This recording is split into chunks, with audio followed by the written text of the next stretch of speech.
아니면 당신도 버텨라! Your future hasn't been written yet. 미래는 너희가 만들어가는 것이란다. 그 미래에 저희가 동참하겠습니다. 매우 미래의 지향적인 법태량의 MC 김현웅입니다. 반갑습니다. 포기하고 죽을 게 아니라면 살려고 노력해야지. 네, 여러분께 언제나 살 길을 열어드리는 변호사 신유진입니다. I'll be back. 법태량이 열리면 언제나 다시 돌아오는 빅데이터 전문가 전민기입니다. 네. 자, 저희가 나름 영화 명대사로 시작을 해봤는데, 저는 이제 백투더퓨처의 명대사죠. 너무 네. 어려운 대사 아닌가요? 네, 좀 어려웠어요. 네. 그렇죠. 해즈나 리튼 예? 네, 아직 쓰여지지 않았다. 미래는 아직 쓰여지지 않았다. 그러니까 우리가 네. 만들어가는 거다. 뭐 이런 뜻인데. 아, 근데 너무 쉬운 거 아니에요, 알비베? I'll be back. 네, 너무 쉬운 거예요. 영문과 출신. 애들도 영문가. 신변은 어디서 나온 대사죠? 저는 영화 마션이라고 마션. 맞아. 화성에서 네. 이제 낙오가 돼서 맞아, 살아남는 그 과학자 이야기인데 이게 진짜 미래에도 일어날 수 있는 일인 것 같아요. 곧, 네. 맞아. 네. 모두가 그렇듯이 어릴 적에는 이제 외계인이 정말 있을까? 뭐 이런 상상을 해보곤 했죠. 실제로 UFO를 봤다는 얘기도 있고요. 미래는 어떤 세상이 펼쳐질지 참 궁금하기도 한데 두 분 혹시 상상해 본 적 있습니까? 뭐 사실 영화 같은 이야기다 이런 말도 가끔 하는데 그렇죠, 그렇죠. 우리가 이제 예전에 봤던 공상 과학 영화들 사실 현실화되고 있거든요. 그렇죠. 그러니까 저는 제 5원소처럼 네, 날아다니는 택시. 나올 것 같아요. 이미 만들고 있잖아요. 아니 24년에 시작한대잖아요. 네. 상용한다는 얘기도 있어요. 예. 그러니까 지금 2022년이잖아요. 네, 2022년에는 굉장히 많은 것들이 정말 네. 많이 변했을 줄 알았는데 생각보다 아직은 이제 하늘을 나르는 택시가 아직은 없잖아요. 그러니까 네. 예전에 그 1900년대에는 꼭 미래 그러면 2020년. 뭐 2022년 맞아요. 이랬던 네, 기억이 네, 나는데 네. 우리가 거기 와 있잖아 지금. 네, 와 있어요. 거기에 비하면은 그렇게 발전하지는 않았네 또 생각해 보니까. 네. 자 아무튼 얼마 전에 미 우주선이 또 하나 궤도 진입에 성공했다는 소식이 있더라고요. 그 미국 보잉사가 네. 개발한 우주선 스타라이너가 시험 발사 후 목포 궤도에 안착하는 데 성공을 했습니다. 이 우주선의 시험 발사 그 과정도 모두 성공적으로 끝마쳐지면은 스페이스 X와 함께 우주 운송 산업의 경쟁 체제가 본격화될 것이다. 이런 이야기가 나옵니다. 야, 우리가 정말 꿈꾸던 우주 시대가 오나? 이런 생각도 드는데 좀 죽기 전에 우주여행 한번 해보고 싶다는 생각은 들어요. 지금 너무 비싸가지고. 맞아요. 그죠? 한 1억인가 하죠, 1억. 그렇다고 들었어요, 저도. 아유, 진짜. 지금 아무나 갈 수 있는 상황도 아니고요. 그러니까. 자, 어쨌든 우리의 미래는 지금보다 더 멋진 세상이 펼쳐질 것 같다는 생각이 들긴 합니다. 하지만 당장은 오늘 내일 가까운 우리 미래를 걱정해야겠죠. 그 걱정을 해결해줄 법 중에 최근 시행된 게 좀 있습니까, 신변? 네, 최근에 시행된 5월 19일부터 시행된 법인데요. 이 고용상 성차별 및 직장 내 성희롱에 대해서 피해가 있으면 시정하는 시정 제도가 이제 시행이 됐는데요. 이것이 뭐냐면은 일자리를 구하거나 네네. 아니면은 직장 생활을 하는 동안에 뭐 성차별이라든지 이런 걸 받은 근로자가 이런 시정 조치를 노동위원회에 신청하는 거예요. 네. 그러니까 이게 이제 여자들의 경우에 결혼이나 이제 임신을 하게 되면은 그걸로 인해서 불이익을 당하는 경우가 있잖아요. 이제 여기에 관련된 거겠죠? 그렇죠. 이제 네. 고용상 성차별 네. 이렇게 이제 말을 하는데 사업주가 말씀해주신 대로 채용이나 인사 조치할 때 네. 성별, 혼일, 뭐 임신 이런 거 문제 삼아가지고 근로자한테 불이익 처분하는 경우를 말합니다. 근데 이런 사업주에게는 그동안 이제 벌금 같은 형벌만 내려줬고 정작 차별적 어떤 상황에 처한 근로자가 직접 이거를 요구해서 시정 요구를 할 수단이 없었기 때문에 이 실효성 문제가 그동안 계속 제기가 되어 왔습니다. 이거 의외네요. 근데 시정명령을 내렸는데 시정을 안 하게 되면 어떻게 됩니까? 남녀고용평등법에 네. 따라서 이제 성차별을 당한 근로자가 네. 전국 13개 지방노동위원회에 시정 신청을 할 수가 있는데 시정 명령이 확정이 되면은 지방고용노동관서에서 이행 상황을 점검을 하는데요. 네. 이것을 지키지 않는 사업주는 최대 1억 원의 과태료가 부과됩니다. 자, 그러니까 이제는 적절한 조치를 하지 않아도 불리한 처우를 한 경우도 모두 신청 대상이 되겠다. 그죠? 이렇게 생각하면 될 것 같습니다. 자, 적어도 우리 미래는 말이죠. 이 성차별, 불공정, 이것만큼은 좀 빨리 사라졌으면 좋겠습니다. 그런 의미에서 더 나은 내일을 위한 법 토크 본격적으로 시작해 보겠습니다. 오늘 법 주제는 뭐죠? 오늘 주제는 이렇게 잡아봤습니다. 후세를 위한 아름다운 유산, 미래가치법입니다. 자, 우리 후세를 위한 아름다운 유산, 그런 법들이라면 그 법안에 대한 책임감, 무게감도 굉장히 클 것 같다는 생각이 드는데요. 과연 오늘 나올 초대 손님은 어떤 아름다운 유산을 위해서 법을 만들고 계실까요? 그분이 누구냐면요. 바로 이분입니다.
독서와 토론을 같이 명시해서 개인적으로 단순히 책을 끝나는 게 아니라 함께 대화하고 인터랙티브하는 수소에너지 관련 회사를 지원해준다든가 에너지원을 우리가 발굴한다든가 지방이 주체가 되거나 주역이 되는 기자는 이렇게 보는데 당사자는 이렇게 얘기하는 거라. 그럼 뭐가 맞지? 하고 독자가 판단하게. 이게 사실 언론 자유. 이건 좀 법을 만들자.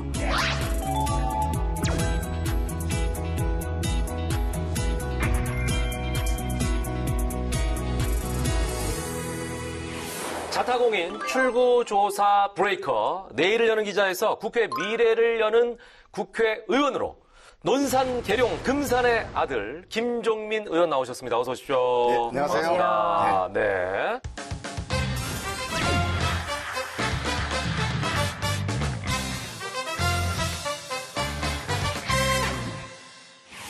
이제 21대 국회는 어떻게 지금 흘러가고 있는지 너무나 궁금합니다. 요즘 근황을 좀 먼저 말씀해 주시죠. 저희가 대통령 선거에서 우리 당이 져가지고 네네네. 뭐 근황은 좀 우울하죠. 뭐. 근데 이제 저는 매사가 네네네. 인생만사 세옹지마라고 그러는데 예. 세옹지마 전화위복 이런 말이 네. 한 2000년 동안 살아남은 말이잖아요. 네. 지니까 이거저거 생각도 해보고 반성도 하고 해서 민주당이 앞으로 더 잘할 것 같아요. 좋은 기회가 될 수도 있겠다. 네. 굉장히 긍정적으로 지금 생각하고 계시네요. 네, 그래서 오히려 그래서, 이런 기회에 다시 한번 세우지 마라. 나를 한번 좀 돌아볼 수 있는 시간으로 이렇게 삼고 계시다 이런 말씀이신 것 같습니다. 네. 지금 노른산시, 계룡시, 금산 네. 지역구시잖아요. 근데 논산하면 이제 기가 굉장히 센 곳이래요. 우리 작가가 논산 출신인데 실제로 그렇습니까? 거기 좀 기가 군대가 세요. 있잖아요. 아, 그래요? 군대도 있고. 그래서 하고 싶은 얘기는 이건 것 같아요. 의원님이 제가 이제 시사 프로그램에서도 많이 뵀거든요. 네. 말빨로 지는 걸 본 적이 없어요. 의원님 진짜 강하시고 논리적이시고 제가 그 이유를 얘기해 드릴게요. 예. 이 백두대간에 어떤 기가 다 모이는 데가 계룡산이다. 도사가 다 이쪽에서 나오잖아요. 네, 그래서 도사들, 한국 철학자들이 다 모여 있잖아요. 그 계곡에 다 모여 있거든요. 그래서 그런 면도 하나 있는데 저는 약간 역사적으로 네. 논산에 황산벌이 있어요. 예. 황산벌이 그 당시에 백제군 5천 결사대 예. 신라군이 5만이었는데 그중에 반 이상이 또 죽었을 거 아닙니까? 예. 한 몇만 명이 이제 그 황산벌에 묻혀 있는 거예요. 그 다음에 6.25 때 이제 그 빨치산과 치열한 마지막 전투가 벌어진 게 논산의 대둔산입니다. 그래서 이게 이제 전쟁의 역사들이 논산에 많이 쌓여 있잖아요. 네네. 근데 생각 옛날에 전쟁했던 사람들이 누구겠어요? 다 농사 짓던 분들이에요. 갑자기 농사 짓다가 전쟁 났다 그러니까 끌려간 겁니다. 그래갖고 우리 엄마, 아이들 그 사랑하는 처 다 놓고 그냥 그 묻힌 겁니다. 그 한이 그러니까. 엄청난 한이 그게 아마 논산에 있는 분들한테 말을 하는 거 아닌가. 의원님도 지금 말씀하시면서 이게 막 약간 그 흥분하신 것 같아요. 제가 농민 얘기 말씀을 네네. 하시니까 논산하면은 딸기잖아요. 딸기. 네, 그리고 또 금산하면은 인삼이죠. 그렇죠. 아, 또 농민들 코로나 때문에 힘드시진 않으셨을지. 우리가 너무 힘들죠, 네, 지금. 소상공인 얘기는 계속 뭐 방송에서 많이 했지만 코로나로 인해서 농민들이 얼마나 힘드신지에 대해서는 거의 얘기를 안 했거든요. 신 변호사님이 아주 정말 중요한 문제를 지적해 주셨는데 농민들은 직접적으로 코로나 때문에 뭘 중단하거나 뭐 농사 중단해라 이런 건 없었잖아요. 네. 근데 사실상 농사가 반 중단된 거나 마찬가지예요. 왜냐하면 우리 지금 농사가 외국인 노동자들이 없으면 일을 못 하거든요. 근데 코로나로 외국인 노동자들 이 일종의 공급이 엄청나게 바뀌었어요. 그리고 제한이 됐습니다. 그런데 여기에 대해서 그럼 대응을 좀 정책적으로 해야 되는데 이게 보건 문제다 보니까 정부에서도 이걸 못한 거예요. 그러다 보니까 농민들이 되게 많이 고생을 했습니다. 그래서 사실은 지금 최근 한 2, 3년 동안에 코로나 때문에 농민들이 갖고 있던 이 어려움들 이건 좀 뭔가 별도의 대책이 필요해요. 그러네. 어떻게 보면 사각지대에 계신 분들이. 근데 직접적이질 않으니까 네, 그러니까. 제가 국회에 와서 이 얘기를 하면 네. 아이고 그래 소상공인이 급하지 농민들은 그래도 뭐 농사는 질 수 있잖아. 네. 다 이렇게 생각을 해요. 그러네요. 예. 그게 참 이게 답답한. 농민분들의 네. 어려움도 좀 잘 네, 정부가 네. 보살펴줬으면 좋겠고요. 제가 이제 의원님의 어떤 인생 스토리를 쭉 보다 보니까 네. 좀 특이한 이력이 있더라고요. 기자하시다가 논술 강사, 네. 또 기자하다가 투자회사, 뭐 막 이렇게 중간에 이직도 하시고 의원님 신상에 대체 무슨 일들이 있었던 이거 약간 특이한 이력이시네요, 진짜. 그게 이제 제가 몰랐네요. 네. 그 원래는 옛날 말로 하던 운동권이죠. 운동권에서 민청년이라는 데가 있었어요. 네. 돌아가신 김근태 선배님하고 같이 네. 그 이제 민주화 운동하자고 만든 청년 단체예요. 거기서 활동을 하다가 이거 이렇게 운동권으로는 세상을 못 바꾸겠다. 그래서 우리끼리 모여서 언론을 만들자 그래서 신문 하나 만들었어요. 그 기자라고 하는 게 뭐 우리 언론고시 보고 그 큰 언론사 가서 시작한 게 아니라 우리끼리 돈 모아서 언론사를 만든 겁니다. 설립을 하셨네. 네. 그래서 거기서 기자 생활을 하다가 좀 생활이 어려워지면 이제 학원 강사도 한 알바를 1년 정도 하셨구나. 하고 그리고 나서 이제 제가 투자회사에도 한 1년 있었는데 사실은 현대경제의 핵심이 사실 투자경제거든요. 이 투자를 제대로 하는 나라가 경제가 발전하지 공장만 돌려갖고는 안 된다. 그래서 제가 그때 이제 그 관심이 있던 차에 한번 일해보자 그래서 한 1년 정도 갔다가 노무현 대통령이 대통령 당선되시는 바람에 또 이제 부르셔서 차출돼가지고 청와대로 들어가셨구나. 네. 그렇게 되셨군요. 그러니까 이제 청와대로 네네네. 참여정부 시절에 2003년에 바로 들어가셨다가 2004년도에 또 최연소 대변인 되시고 활동을 하시면서 정치 입문하실 때도 그 지역에서 뭐 어쨌든 육선급 거물급이라고 하는 그 이인재 후보를 꺾으면서 굉장히 또 화제가 됐었잖아요. 정치를 이렇게 쭉 그렇게 해오시는 그런 마음은 어떤 것일지 뭐 결정적인 계기가 정치가요. 있는지. 네. 이제 사람들이 알면은 못한다고 그래요. 뭐 세상 일이 다 그런데 정치도 야, 이 고생인 줄 알았으면 이거 시작했겠나 이런 생각이 들 때가 있어요. 그런데 그것만 있으면 못하죠. 네. 보람이 있습니다. 보람이 있는데 그 사람들의 마음, 동의, 합의를 만들어낸다는 거. 법도 마찬가지고. 네, 네. 그 합의를 모아내는 게 정말 어렵습니다. 근데 그래서 합의가 만들어졌을 때 그 쾌감이라고 그래야 되나? 그 통쾌함? 뭐 뻥 뚫리는 게 있어요. 이 재미에 한다고 봐야죠. 네네네. 근데 이제 의원님 활동 중에 네. 의원님이 발의하신 법안 중에 국민참여재판법이 있지 네, 않습니까? 재판법. 네, 근데 이게 20대 국회부터 고민해 오신 건데 이 국민참여재판을 확대하는 내용이 있는데 좀 설명 좀 부탁드릴게요. 국민참여재판 하잖아요, 지금. 네. 국민참여재판을 하는데 이게 필수적으로 국민참여재판을 해야 되는 게 아니에요. 그래서 이거를 필수재판을 좀 확대, 예를 들어서 뭐 고의에 의한 살인 같은 중범죄를 네. 필수적인 국민참여재판으로 놓고 그 다음에 국민참여재판의 관할 법원이 본원만, 지방 본원만 돼 있어요. 네. 그리고 지원까지 확대하고 그리고 이 결과, 배심원들의 의견을 판사가 좀 더 강하게 좀 청취해라. 반영하고 뭐 이런 보완, 네. 확대 보완하는 건데 네. 사실 궁극적으로는 모든 재판을 국민참여재판으로 해야 된다. 그 취지를 담고 있는 겁니다. 네. 제가 법사 일을 4년 하면서 네. 처음에는 그냥 사법고시 보고 똑똑한 사람들이 재판하는 게 그게 맞다 생각을 했어요. 심 변호사님처럼 네. 이제 시험 합격한 사람들이 해야 맞는 거다. 네, 네. 근데 이게 아니더라고. 이거는 사실은 복잡한 무슨 과학이 필요한 게 아닙니다. 사실에 대한 판단이 필요한 거거든요. 그리고 상식이죠, 상식. 이 사실 판단은 네. 모든 사람들이 공감하는 사실 판단이 중요하지 아주 똑똑한 사람이 무슨 혼자서. 기발한 판단을 하는 게 중요하지 않아요. 그래서 저는 궁극적으로 기소든 재판이든 사법에 대한 최종 판단권은 국민한테 돌려드리는 게 국민주권 원칙에 맞다. 근데 이게 헌법에 뭐를 고쳐야 돼요. 네.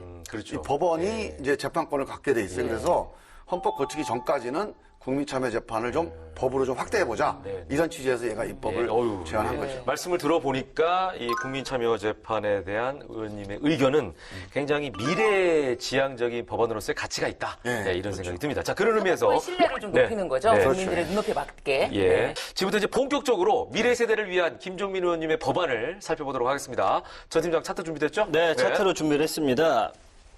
김종민 의원님의 후세를 위한 아름다운 유산 미래가치법. 그 첫 번째 법안은요. 독서에 왜 토론을 빼나요? 미래독서법, 독서문화진흥법 개정안입니다. 독서에 왜 토론을 빼나요? 네, 굉장히 궁금하네요. 취지를 좀 말씀해 주시죠.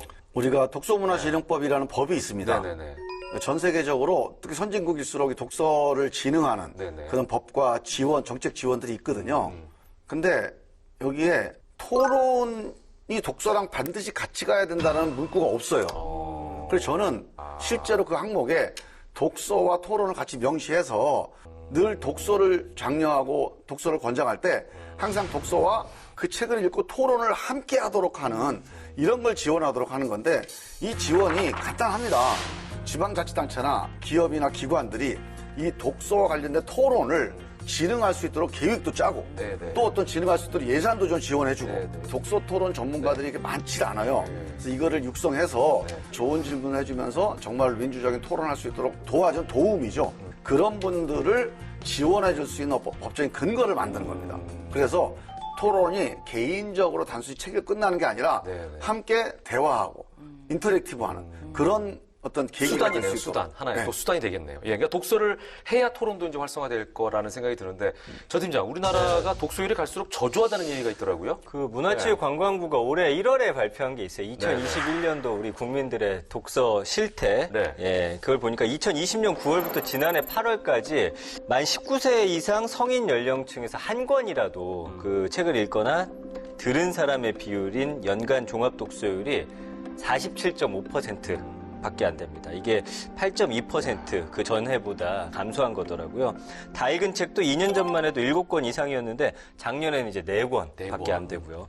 하물며 뭐 독서 토론 안 읽으니까 이거 당연히 그렇죠. 할 수 없는 상황. 예. 그 의원님 해외 선진국에서는 아예 교육 과정이 독서 토론이 들어간 국가들이 많이 있죠. 아니 교육 과정이 아니고요. 예. 그냥 교육 전체가 독서하고 토론하는 게 교육입니다. 아예 교육이. 예. 특별히 뭐 우리가 넣은 게 아니라. 원래 교육은 뭐를 읽고 인풋, 예. 인풋하고 인터랙티브 이게 교육이에요. 일단 예수님이 산상수훈을 해요. 칠판에 강의하고 2시간 동안 듣고 이게 아니고 제자들하고 토론하죠. 대화하는 거예요. 공자님이 논어로 예. 글을 남겼는데 거기 보면 다 대화합니다. 그렇죠, 그렇죠. 우리 부처님도 그 제자들하고 대화한 거예요. 소크라테스로 무슨 강의한 게 없어요. 다 대화입니다. 그래서 우리가 강의를 교육이라고 잘못 착각하고 있는 거. 이걸 바꿔야 된다. 인식 자체를 네. 개선해야겠네요. 자, 그러면 독서뿐만 아니라 토론을 생활화하는 방법을 이제 제시하셨는데, 핀란드는 그야말로 독서 천국인데 학교에 도서관이 없다는 얘기가 있더라고요, 저 팀장. 그 학생들이 교사와 함께 공공도서관을 이제 방문해가지고 그곳에서 이제 독서하고 토론을 같이 해요.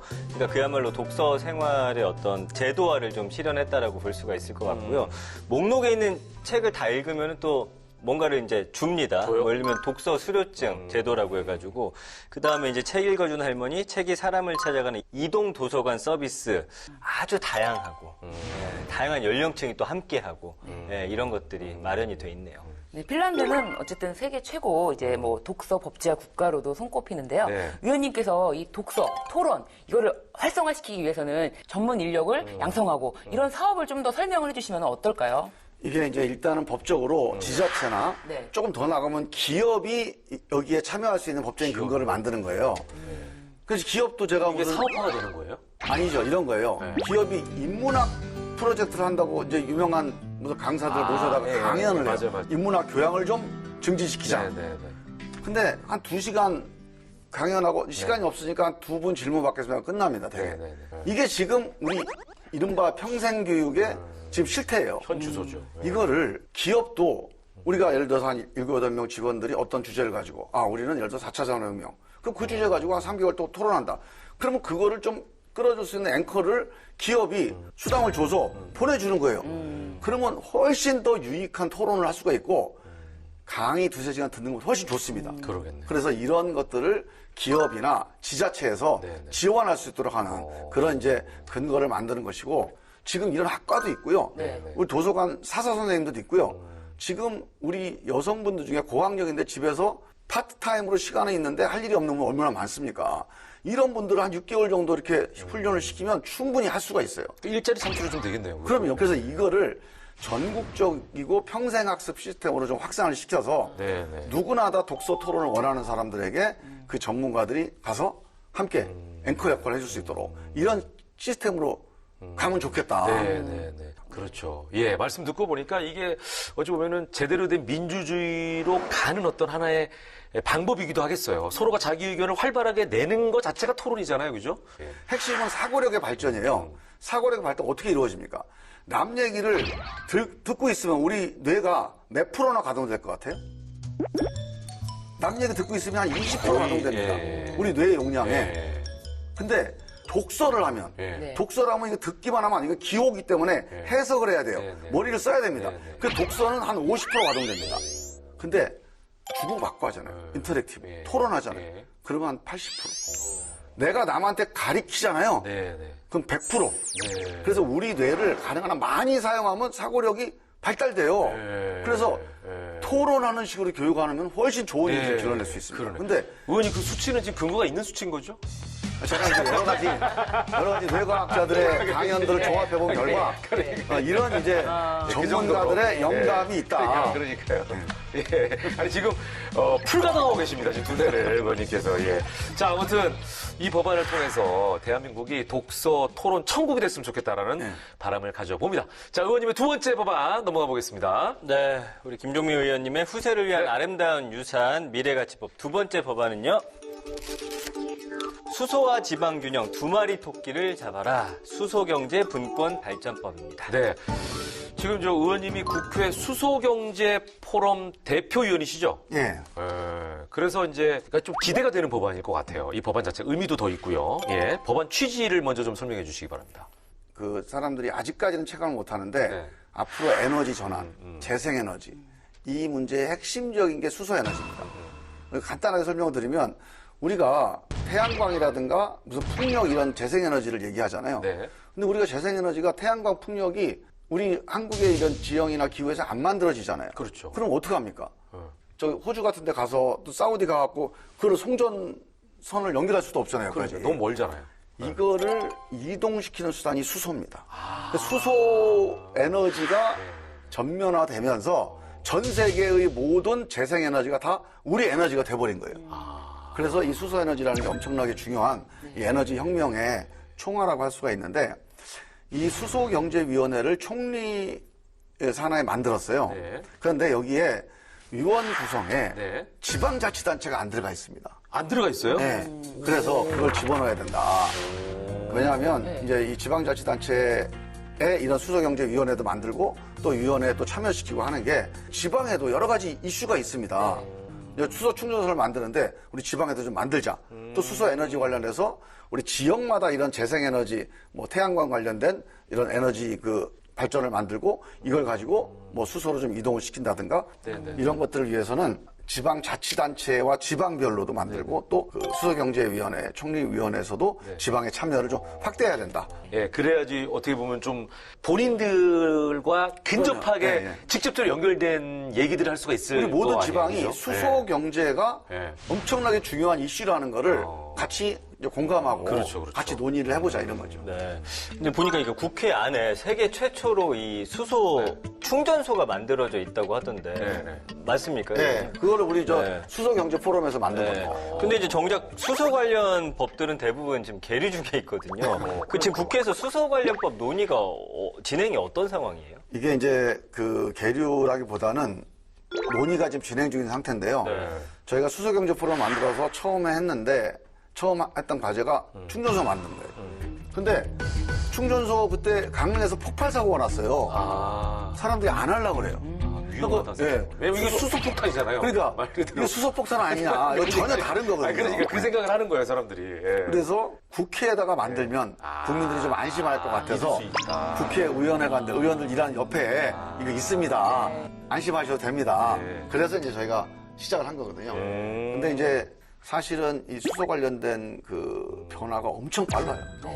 처음에는 저희가 수소경제 포럼 만들 때 그때만 해도 우리가 선각자 이런 개념이었거든요. 네. 뭐 무슨 그렇죠. 파이오니어 굉장히 이런 개념이었는데 미개척지를. 예, 지금은 엄청나게 많은 변화들이 이루어지고 있기 때문에 이 변화들을 이제 상당히 예민하게 다뤄야 되는 그러다 보니 좀 신중하게 접근을 하는 편입니다. 예, 저는 예전에 저희가 이제 수소에 대한 얘기를 한번 한 적이 있어요. 의원님 모시고. 네. 근데 그때는 이제 어떤 얘기 했냐면 수소가 세 가지가 있다. 그레이 수소, 뭐 블루 수소, 그린 수소. 뭐 이런 얘기만 했었거든요. 근데 오늘 의원님 말씀 중에 제가 하나가 좀 놀라운 발견점이 뭐냐면 그 재생에너지를 이동하는 이동 수단으로 수소가 쓰인다는 걸 저는 오늘 처음 들은 거예요. 그게 그린 수소입니다. 그러니까 그 얘기를 처음 들어서 그러니까 연결이 그동안 안 됐었는데 왜 수소라는 게 필요한지가 오늘 딱 이게 와닿는 거예요. 전 세계 어디서 하더라도 수소로 저장을 해. 이 에너지 갖고 전기 분해를 시키는 거예요.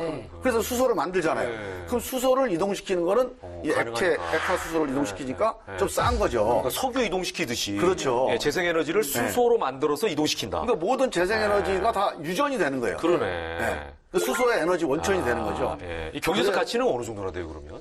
어마어마하죠. 그러니까 앞으로 우리 경제가 예. 수소 중심으로 모든 게 작동된다. 간다. 이렇게 보시면 돼요. 예. 그래서 이제 이 부분에 대한 네. 논의가 네. 국가적으로 네. 이제 집중돼 있습니다. 예, 예. 전 팀장, 그러다 보니까 수소 경제에 대한 관심, 우리나라만 있는 건 아니죠? 그쵸. 지금 세계는 수소 경제를 두고서 이제 총성 없는 네. 지금 전쟁 중이다. 이런 표현이 있더라고요. 그래서 네, 네. 아까 설명해 주셨어요. 재생에너지 풍부한 호주나 유럽 같은 경우는 이 재생에너지로 생산한 전력을 수소로 치환하는 그런 친환경 수소 생산에 역점을 두고 있고요. 우리가 이제 말씀해 주신 대로 이런 재생에너지 자원이 부족한 국가이기 때문에 사실 수소차, 수소 연료전지 발전 이런 수소 연료 활용 기술 개발을 좀 최우선으로 둬야 된다.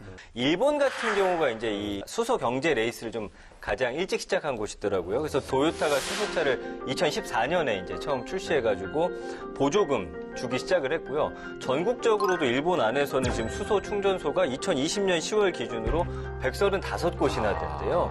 그러니까 당시 우리의 3배 빠르네. 규모니까 그러니까. 열심히 지금 우리가 좀 속도를 내야겠다. 체감할 수 있는 네. 변화 중에 여러분들 이제 이 길이 많이 막히잖아요. 네, 네. 그러니까 이제 이 교통혁명이 앞으로 어떻게 전개될지 네. 궁금하잖아요. 네. 직승해갖고 막 날아다니는 그런 꿈도 많이 꾸죠. 드론 택시, 이렇게. 네. 가는, 예. 그 드론 택시가 나오니까 야 이제 우리 꿈이 실현되겠구나. 예. 이제 88도에서 막히면 예. 그냥 위로 택시 떠가지고 타고, 가면 예. 된다. 예.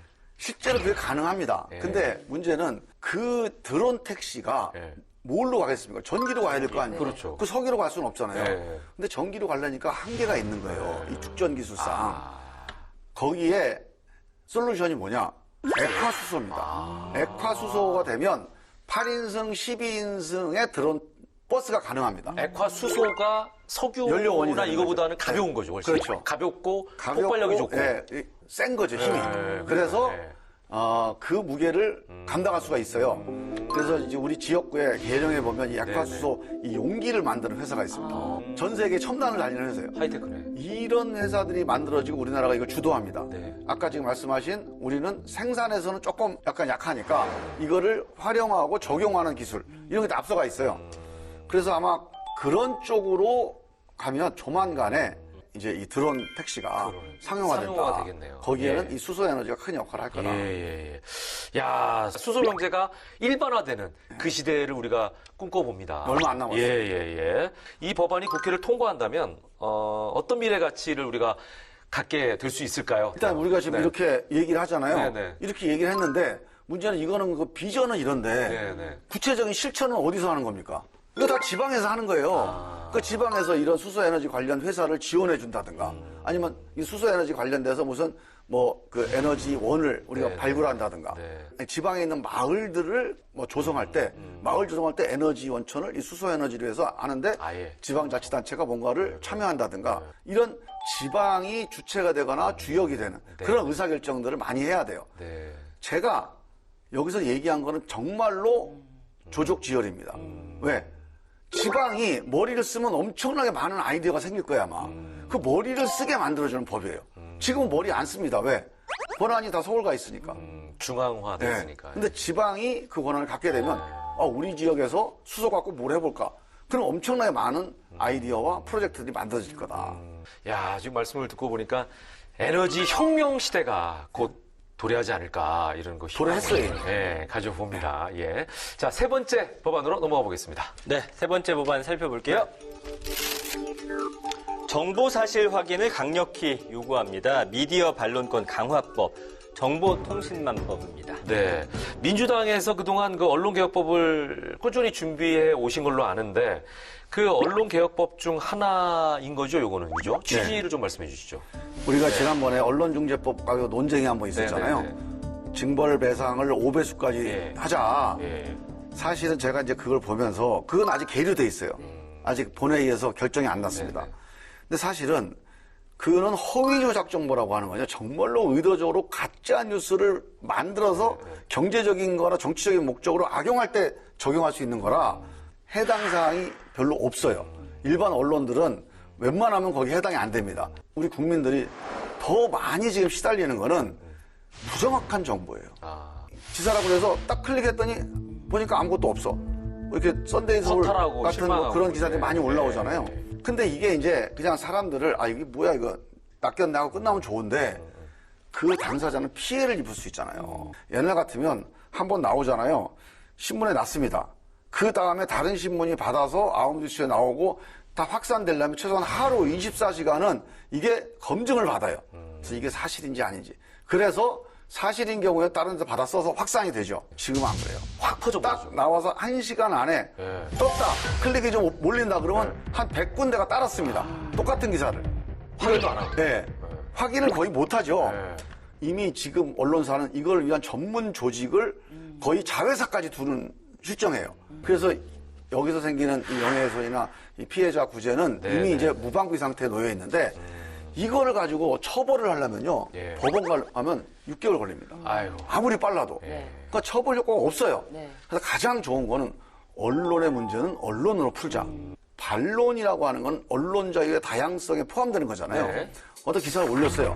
당사자가 나 이거 사실이 아닙니다.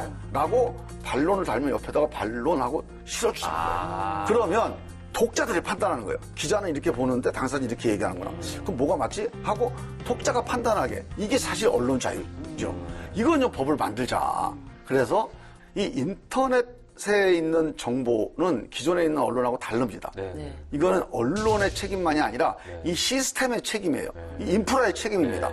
기존에 있는 무슨 정정보도라든가 언론중재법에 이걸로는 못 고칩니다. 그래서 정보통신망법에 새로 만들자. 이렇게 제안을 드린 거죠. 그 미디어 반론권 강화법이라고 하는데 말씀하신 것처럼 이 법의 정식 명칭은 정보통신망 이용 촉진 및 정보 보호에 관한 법률인데요.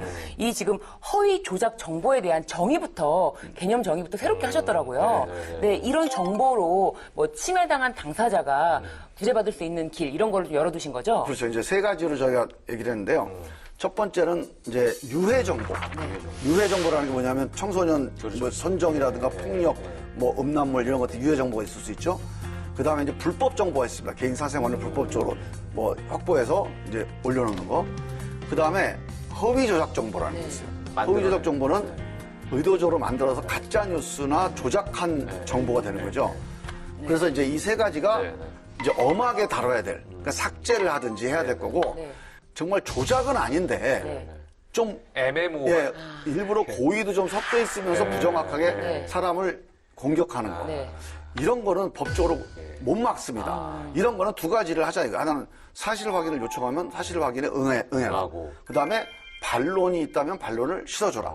이 두 가지는 언론 자유를 침해하거나 처벌하는 게 아니라 오히려 언론 자유를 더 확대하는 쪽이니까 이거는 빨리 반영을 할 수 있게 그렇게 만들자는 거죠.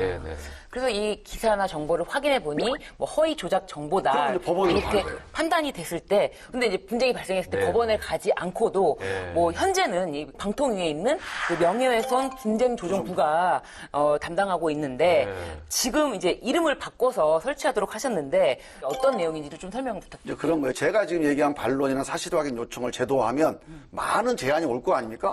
그러면 글 쓴 기자하고 또 글 쓴 사람이죠. 그 기자가 아니더라도 이게 온라인에 대한 거니까. 온라인에 수많은 글들에 쓴 사람과 거기에 침해당한 사람 간에 이견이 있을 수 있잖아요. 근데 어떤 사람은 정말 이건 반론거리가 안 되는데 이 글 쓴 사람을 음해하기 위해서 반론 요청할 수도 있어요. 그럴 수 악용될 수가 있죠. 이런 거를, 이런 남발을 막기 위해서는 누가 판단을 해야 돼요. 근데 이게 예전처럼 분쟁조정부 몇 명이서 공무원들이 판단하면 신뢰가 떨어지니까 온라인 분쟁조정위원회로 격상을 해서 일반 전문가와 시민들이 일상적으로 그런 분쟁 사안들을 빨리빨리 판단해주게 그렇게 만들어 놓은 겁니다. 근데 이 판단을 하는 이 온라인 분쟁조정위원회 매우 중요한데 이 구성은 어떻게 되나요? 그거는 이제 여기에서 법에서는 네. 이제 규정을 안 하고 이게 이제 시행령으로 이제 규정이 돼야 되는데 이거는 크게 우리가 입법 논의 과정에서 이제 두 가지 방향을 정했습니다. 하나는 그 전문가의 심의, 그다음에 일반 시민들의 평균 판단. 아까 제가 배심제 말씀드렸죠. 사실 판단은 결국 시민들의 평균 판단이 제일 정확한 겁니다. 제일 승복 가능한 판단이에요, 그게. 그래서 일반 시민들의 판단 이 두 가지를 가지고 최종 판단을 하도록 그렇게 해놨는데 그 구성을 어떻게 할지는 보통 우리가 국민참여재판의 배심원 구성과 비슷한 방식으로 좀 하자 이런 의견도 있고요. 아니면 좀 일반 시민들이 참여하는 일상적인 심의위원회로 가자. 이런 의견도 있어서 그 시행령 과정에서 좀 논의를 해봐야 되겠습니다. 자, 이렇게 해서 김주민 의원님의 3가지 법안을 살펴봤습니다. 미래독서법, 수소경제분권발전법, 미디어 반론권 강화법, 이렇게 우리 이제 미래의 세계를 좀 더 발전시키고 더 민주사회로 가고 행복한 사회를 만들기 위한 그런 법안들이 아닌가 이런 생각을 하게 되네요. 그래서 한 가지 미디어 반론권은 네. 아니고요. 네. 온라인 반론권. 온라인 반론권입니까? 온라인에 정확하게는? 꼭 언론이 아니더라도 예. 자기의 권리를 침해하는 어떤 정보가 올라왔을 때는 반론을 요구하게 권리를 주는 온라인 반론권 강화법이네요. 어떻게 보면 정확하게. 예. 자, 앞으로 이제 의정 활동하시면서 뭔가 이제 또 기록을 깨지 않을까 이런 생각이 드는데요. 앞으로는 그 개인적으로 깨고 싶은 기록이나 혹시 목표가 있으시면 뭐가 있으실까요?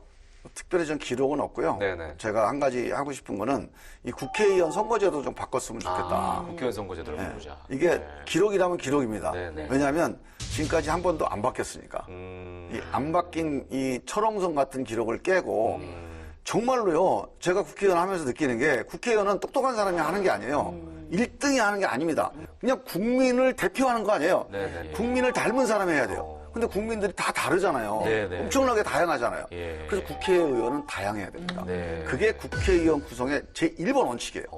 이렇게 뭔가 실적 있고 유명한 사람들만 국회의원 하잖아요. 이게 동종교배가 돼요. 근데 이 동종교배를 깨지 않으면 이 정치 불신을 못 깹니다. 네네. 그래서 선진 유럽은 이미 100년 전에 네네. 국회에는 국민을 닮은 국회가 돼야 된다. 그래서 정당명부제 비례성이 되게 강한 제도가 다 바뀌었잖아요. 우리도 빨리 일로 가야 돼. 안 그러면 국회가 탄핵당합니다. 지금까지 바뀌지 않은 국회의원을 뽑는 제도를 바꾸고 싶다. 이걸 깨고 싶다. 이렇게 얘기하셨습니다. 예. 근데 의원님 말씀은 네네. 정말 말씀에 힘이 있는 것 같아요. 그래서 말씀을 듣다 보면은 굉장히 빠져들게 되거든요. 근데 이게 굉장히 오랫동안 생각하신 거를 정리하시면서 말씀하셔서 그 전달력이 확실한 것 같은데 또 의원님 책상 앞에 붙여놓은 좌우명이 있다고 들었는데 네? 뭘 써놓으셨어요? 아니 책상도 있고 뭐 여러 가지 많이 써놨어요. 네. 약간 싱거운데 민심천심. 민심천심. 네. 많이 쓰는 말이잖아요. 네. 예. 우리가 보통 옛날에 이제 이 말이 생긴 이유가 네네. 항상 정치는 하늘의 뜻을 받아서 하는 거다. 일종의 약간 이제 사기친 거죠. 네네. 그래 이게 천심이다. 이게 하늘의 천명이다. 그래 이걸 따라라 하고 이제 백성들을 끌고 간 거죠. 맞아요. 예. 알고 보니까 그게 아니에요. 그냥 사람 마음속에 하늘의 뜻이 있는 겁니다. 그 사람들 많이 만나고 사람들 얘기를 많이 들으면 거기에 하늘의 뜻이 있는 거예요. 그래서 결국은 민주주의가 결국은 하늘의 뜻을 구현하는 방법이 된 거죠. 기술이 된 겁니다. 네, 그래서 저는 이제 그러니까 다른 사람의 마음에 풍덩 빠졌다 이제 나오는 뭐 이런 노력을 해야 되겠다 하고 이제 만들어 놓은 건데 만들어 놔도 이제 또 하다 보면 또 자기 생각 막 뭐 올라오고 그렇게 할 수 있죠. 근데 늘 각성하는 효과가 생기라고 내 생각이 올라오려고 할 때 그 좌우명 보시는 거예요. 민심이라 그렇지. 예. 두 분 한 말씀씩 해주시죠. 아니, 저는 예. 의원님 보면 예. 항상 그 국민 통합, 국민 합의, 국민 소통 이런 거를 굉장히 중요하게 생각하시는 분이라고 생각했는데 다시 한번 말씀을 들으면서 그 근간에는 국민들의 말을 듣겠다 그런 마음 때문에 그런 것이 아닌가 싶습니다. 그래서 의원님의 앞으로의 의정 활동도 열심히 제가 응원할 테니까 그 의원님께서 하시는 독서 토론 모임이 있다면 네. 저도 꼭 하는 참석하고 거요? 싶습니다. 네. 오, 저도 좋아요. 하나 만들어야겠다. 예. 그렇습니다. 저는 이제 국민을 닮은 국회라는 그 단어가 딱 바뀌었어요. 뭐 지금 잘 안 바뀌고 있다고 하는데 국민의 생각은 또 그런 걸 바꿔주길 염원하고 있거든요. 나 좀 열심히 꼭 이뤄주시기를 바랍니다. 예. 네. 자, 오늘 나와주셔서 너무 감사드리고요. 앞으로도 그 갖고 계신 당당함으로 국민의 미래가 탄탄대로가 될 수 있도록 노력해 주시길 부탁드리겠습니다. 오늘 고맙습니다. 의원님. 건강하십시오.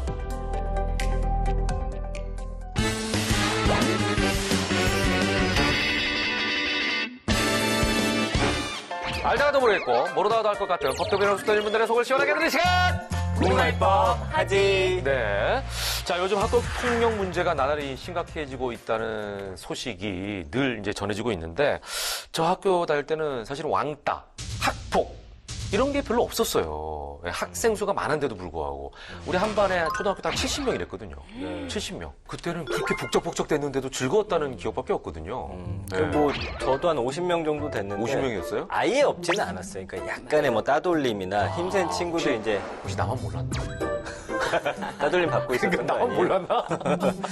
그래서 힘센 친구들, 약한 친구들 괴롭히는 일은 있긴 있었죠. 예, 그렇지만 이제 그런 수위가 점점 요즘엔 높아지고 약했죠. 있다. 예, 요즘 저지르는 일들 보면 어른들의 범죄 같아요. 왜 이렇게 점점 괴물이 되어가고 있나라는 생각이 듭니다. 예.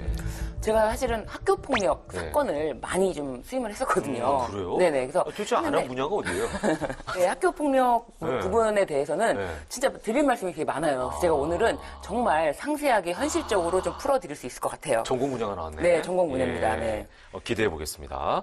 자, 오늘의 사연 역시 학교 폭력과 관련된 이야기입니다. 과연 어떤 사연인지 함께 들어보시고 또 공감해 보시기 바랍니다. 출발!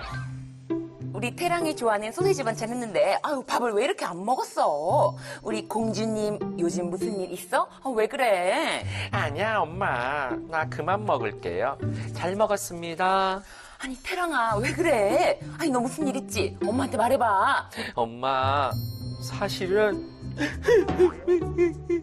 궁금이가 친구들 시켜서 나 왕따 시키고 나랑 놀지 말라고 하고 엄마 나 학교 안 다니고 싶어. 뭐야? 왕따? 아유 우리 공주님을 왕따를 시켰다고? 초등학생 딸이 학교에서 왕따를 당했다는 사실을 알게 된 태랑 엄마는 이를 문제 삼아 가해 학생을 전반시켜줄 것을 원했지만 학폭위에서는 2달간 가해 학생에게 딸과의 접촉, 보복행위 금지와 학교 봉사, 교육 처분만을 내렸습니다. 결국 태랑 엄마는 가해 학생을 찾아가게 되는데요. 예, 네가 궁금이니? 네, 근데 아줌마 누구세요? 너네 학교에 아줌마 닮아서 눈 동그랗고 예쁘게 생긴 태랑이 알지? 내가 태랑이 엄마야. 네가 우리 태랑이 왕따 시키고 괴롭혔잖아. 네? 태랑이 눈은 안 동그랗고 예쁘지도 않은데 뭐 아줌마도 어쨌든 그래서 저 봉사활동 하는데요. 아유 봉사활동이고 뭐고. 우리 태랑이는 아줌마 닮아서 마음이 실크처럼 연약한 아이야.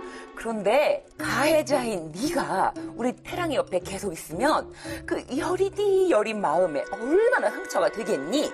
앞으로 태랑이 근처에도 오지 말고 같이 어울리지도 마라. 알았지? 가해자? 그게 뭔데요? 와 정말 말이 안 통하네. 어쨌든 우리 태랑이 근처에 오지 마. 불안한 마음에 태랑 엄마는 열흘 동안 가해 학생을 찾아가 딸 근처에 오지 말라고 경고를 했고 며칠 후 예상치 못한 일이 생겼습니다. 따르르르르 따르르르르 이보 있어. 태랑 엄마지요. 네, 궁금해 엄마인데요. 대체 왜 우리 딸을 열흘 연속이나 찾아갔어? 괴롭혀요? 아니 괴롭히다니요. 아니 나는 그냥 가가지고 얘기만 했어요. 그리고 괴롭힌 거는 그쪽 딸이지. 그쪽 딸이 우리 딸 괴롭혔잖아요. 뭐라고 하는겨? 애를 열흘 동안이나 죽어라 찾아다니니까 우리 딸이 무셔셔 공포에 떨고 있다니까요. 이거 아동학대예요. 아동학대. 그리고 카톡 프로필 뭐? 학교 폭력 가해자는 꺼져. 딸이 아니고 엄마가 초댕인가 보네. 어머 웃기다 진짜. 내가 그쪽 딸을 때렸어요. 뭐 했어요? 아동학대는 무슨? 그리고 내 프사에 내가 마음대로 쓰는데 그게 뭐 어때요? 어따 무식하긴. 꼭 때려야만 아동학대인겨. 어쨌든 이건 아동학대랑 명예훼손이니까네 단단히 각오하소이. 내가 가만 안 둘게요. 이게 말이죠. 옛말에 애들 싸움이 어른 싸움 된다. 이런 말이 있는데 이번 사연은 애들 학폭이 어른들 법적 분쟁이 됐다. 이렇게 말할 수 있을 것 같아요. 제가 한 말씀 먼저 드리면 네. 옛날에는 자녀분들이 많았잖아요. 뭐 네. 9남매, 네. 뭐 최소한 5남매, 네. 6남매 그렇죠. 그랬잖아요. 그래서 이제 아이가 학교에서 무슨 일이 있어도 부모님이 적극적으로 아이가 무슨 일이 있었는지를 잘 다 모르고. 일일이 할 수가 없어요. 그렇지. 근데 요즘은 자녀가 물리적으로. 1명, 2명이기 때문에 하나니까 귀한 거지. 귀하기도 하고 그 얘기를 소통하다 보면 엄마가 더 마음이 아픈 거예요. 맞아, 맞아. 그래서 이런 일이 쉽게 일어납니다. 그러네. 저도 애를 키우는 입장이잖아요. 네. 근데 뭐 만약에 아기가 밥도 안 먹고 힘들어하고 네, 네. 뭐 유치원 같은 데서 왕따 당했다라고 한다면 굉장히 저도 힘들 것 같아요. 근데 이제 그래도 지금 열흘이나 연속 찾아간 거는 그러니까. 저 같으면 아마 한번 찾아가서 얘기하고 네. 좀 추이를 지켜본 다음에 그러니까. 또 그러면 뭔가 다른 조치를 취했을 텐데 네. 워낙 걱정이 되셔서 그런 것 같긴 그러니까. 한데 예. 그렇네요.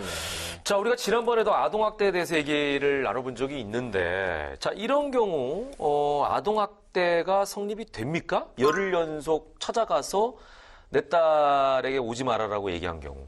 근데 굉장히 무섭잖아요. 네. 아이는 아직 어린데 네. 와가지고 어른이. 넌 어른이, 가해자야 이러면서. 네, 가해자라는 말을 했든 안 했든 찾아가서 그 아이에게 대화를 하면서 예를 들면은 아주 뭐 친절하게 말을 해도 아이는 어른이 그렇지. 내가 했던 행동 때문에 나를 찾아왔어.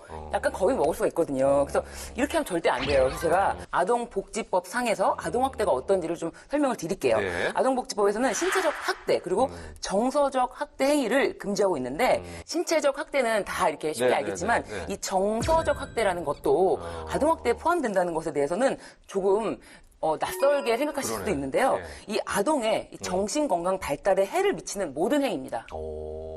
그렇기 때문에 법원에서는 이제 폭행을 당연히 동반하지 네, 않더라도 그 폭언 그리고 아이가 다치지 않더라도 어떤 그 정신적인 충격을 받았다 이런 경우에는 아동 학대로 좀 보고 있습니다. 그러니까 말씀해주신 대로 폭행이나 폭언이 없었어도 아이의 정신 건강에 해를 끼칠 만한 그런 행동이 정서적 학대가 될 수 있다. 뭐 네. 그런 말씀이시네요. 네. 혹시 비슷한 판례가 있을까요? 이해를 돕기 위해서? 네, 비슷한 판례로는요, 네. 이제 하굣길에 기다렸다가 이제 학생에게 경고를 하거나, 뭐 학교 도서관 소파에 앉아서 가해학생을 상당 기간 동안 이렇게 지켜보는 거예요. 아, 무섭다. 네, 아무 말도 하지 않았다 하더라도 이런 행위를 반복하는 거예요. 네, 네. 뭐 일회성이면은 너무 무섭다 이렇게 할 수 없는데 반복하는 거예요. 그러면은 가해 학생이 자신의 부모님께 두려움을 이제 호소하고 이 정도면은 아이가 이미 정서적으로 학대를 받았다. 근데 1심 판결에서는 아동 정서에 해악을 끼쳤다는 이유로 유죄를 선고했는데 2심에서는 그 정도에 이르지 않는다고 무죄를 선고한 경우가 있어요. 그래서 이게 죄질이나 범행의 정도에 따라서 1심과 2심의 판단이 좀 달라지긴 했지만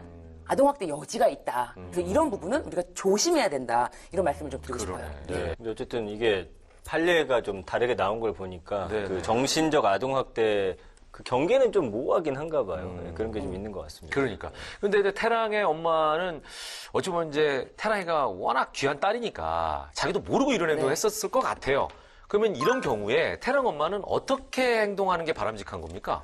그러니까 태랑이 엄마가 직접 경고를 했잖아요. 네, 네. 사실은 아이한테. 이렇게 직접 게다가 또 열흘 동안 네. 반복적으로 네. 이런 경고는 사실 절대 하시면 안 돼요. 그러니까 이건 절대 하시면 하면 안 되고 어떻게 해야 되는가? 음. 사실 학폭이라는 절차가 있었고 거기서 어떤 처분이 있었고 아이가 지금 이미 봉사활동을 하고 있잖아요. 그래서 기왕이면 가급적 이제 담임 선생님을 통해서 아이의 상태를 확인하고 아이들이 어떻게 잘 어울리고 있는지를 좀 확인하시는 방법으로 좀 권해드리고 싶어요. 네. 그래서 가해 학생이라고 해서 가해 학생이다라고 하면서 직접적으로 언급을 하시는 것 자체도 안 된다 이런 말씀을 드리고 싶습니다. 네네네. 근데 제가 보니까 문제가 또 하나 있는 거예요. 뭐예요? 왜냐하면 아까 그 태랑이 엄마가 카톡 네네. 프사에다가 네.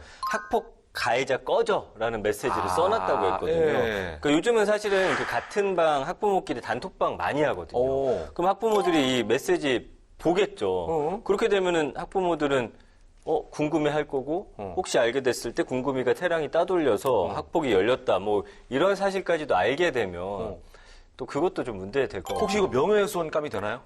사실 이거를 이제 명예훼손으로 실제로 네. 고소를 해서 네. 진행한 사건이 있는데 있어요? 저는 좀 이런 건 좀 마음이 아픈 것 같아요. 그러니까는 이게 서로 이제 고소전으로 너무 가는 거예요. 네네. 조금의 화해 여지가 없다는 점이 매우 안타까워요. 근데 일단 이거 법적으로 설명을 드리자면은 학폭 가해자 꺼져. 학폭 가해자를 특정할 수 있는지가 관건이에요. 누구나 이것만 봐도 단톡방에서 그 아이로 특정이 되는지가 관건인데 1심, 2심에서는 네. 특정이 된다. 그래서 명예훼손죄 유죄로 판단했다가 대법원에서는 이거는 특정할 수가 없다. 네. 학폭 가해자가 싫다라는 일반적인 의사표시로 보는 것이지 이 가해 학생을 특정했다고 보기가 어렵다라고 해서 파기환송을 했던 사건이 있습니다. 그렇군요. 네. 예. 그러니까 명예훼손 정도는 아니다. 이렇게 볼 수 있겠네, 그죠?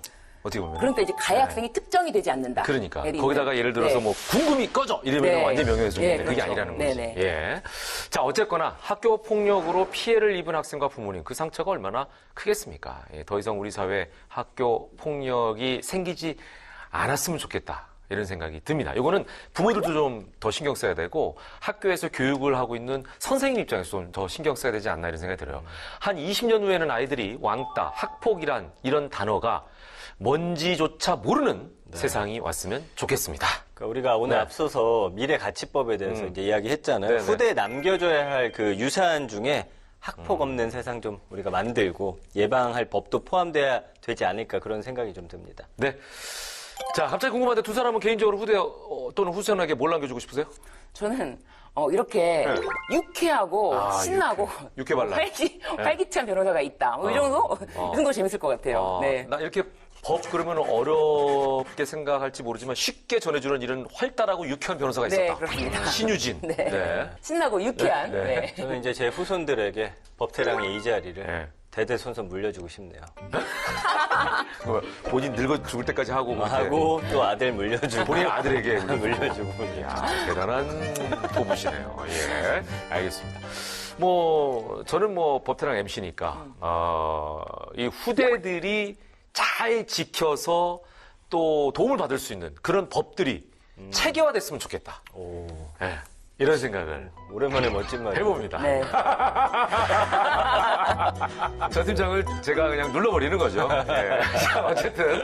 자, 여러분은 우리 미대 세대에게 어떤 아름다운 유산을 남기고 싶으신가요? 어쩌면 법과 함께 편안한 오늘의 역사를 남기는 것만큼 의미 있는 일이 있을까 싶은데요. 다음 시간에도 후대에 좋은 유산이 될 법안 가득 안고 돌아오겠습니다. 기대하고 함께해 주시길 바라면서 저희는 인사드립니다. 아니면 당신도 법대랑!